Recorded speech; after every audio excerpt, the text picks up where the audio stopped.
जय श्री कृष्णा दोस्तों, मैं नर्मदा हूँ। जब गंगा नहीं थी तब भी मैं थी, जब हिमालय नहीं था तब भी मैं थी। मेरे किनारों पर नागर सभ्यता का विकास नहीं हुआ। मेरे दोनों किनारों पर तो दंडकारण्य के घने जंगलों की भरमार थी। इसी के कारण आर्य मुझ तक नहीं पहुंच सके। मैं अनेक वर्षों तक आर्यावर्त की सीमा रेखा बनी रही। उन दिनों मेरे तट पर उत्तरा पथ समाप्त हुआ था और दक्षिणा पथ शुरू हुआ था। मेरे तट पर मोहनजोदड़ो जैसी नागर संस्कृति नहीं रही, लेकिन एक आर्यनक संस्कृति अवश्य रही। मेरे तटवर्ती वनों में मार्कंडेय, कपिल भृगु, जमदग्नि आदि अनेक ऋषियों के आश्रम रहे। भृगु, जमदग्नि आदि अनेक ऋषियों के आश्रम रहे। यहाँ की यज्ञवेदियों का धुआं आकाश में मंडराता था। ऋषियों का कहना था कि तपस्या तो बस नर्मदा तट पर ही करनी चाहिए। इन्हीं ऋषियों में से एक ने मेरा नाम रखा रेवा। रेव यानी कूदना। उन्होंने मुझे चट्टानों में कूदता देखा तो मेरा नाम रेवा रखा। एक अनेक ऋषि ने मेरा नाम नर्मदा रखा। नर्म यानी आनंद, आनंद देने वाली नदी। मैं भारत की 7 प्रमुख नदियों में से हूँ। गंगा के बाद मेरा ही महत्व है। पुराणों में जितना मुझ पर लिखा गया है उतना और किसी नदी पर नहीं लिखा हुआ। स्कंद पुराण का रेवाखंड तो पूरा का पूरा मुझको ही अर्पित है।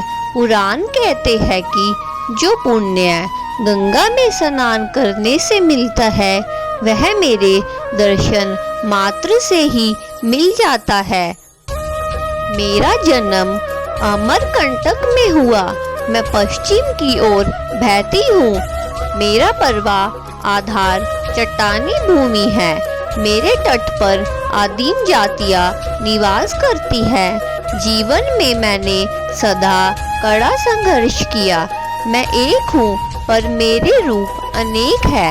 मूसलाधार वृष्टि पर उफन पड़ती हूँ तो गर्मियों में बस मेरी सांस भर चलती रहती है। मैं प्रपात, बाहुल्य नदी हूँ। कपिल धारा, दूध धारा, धावड़ी कुंड, सहस्त्र धारा मेरे प्रमुख प्रपात है। ओंकारेश्वर मेरे तट का प्रमुख तीर्थ है। महेश्वर ही प्राचीन महिष्मति है। वहाँ के घाट देश के सर्वोत्तम घाटों में से एक है। मैं स्वयं को भरूच में अरब सागर को समर्पित करती हूँ। मुझे याद आया अमरकंटक में मैंने कैसे मामूली सी शुरुआत की थी। वहाँ तो एक बच्चा भी मुझे लांग जाता था, पर यहाँ मेरे पास 20 किलोमीटर चौड़ा है। यह तय करना कठिन है और कि कहाँ मेरा अंत है और कहाँ समुद्र का आरंभ। पर आज मेरा स्वरूप बदल रहा है। मेरे तटवर्ती प्रदेश बदल गए हैं।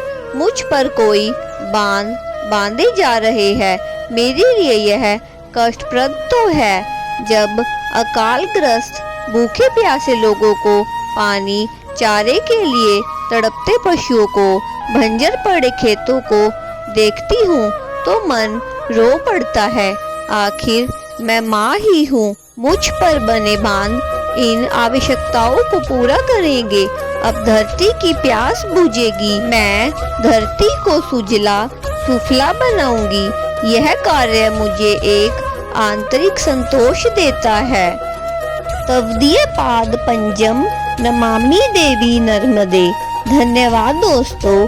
अगर आपको हमारी आज की वीडियो पसंद आई हो तो कृपया करके हमारे चैनल को सब्सक्राइब और अपने दोस्तों के साथ शेयर करना ना भूले। धन्यवाद।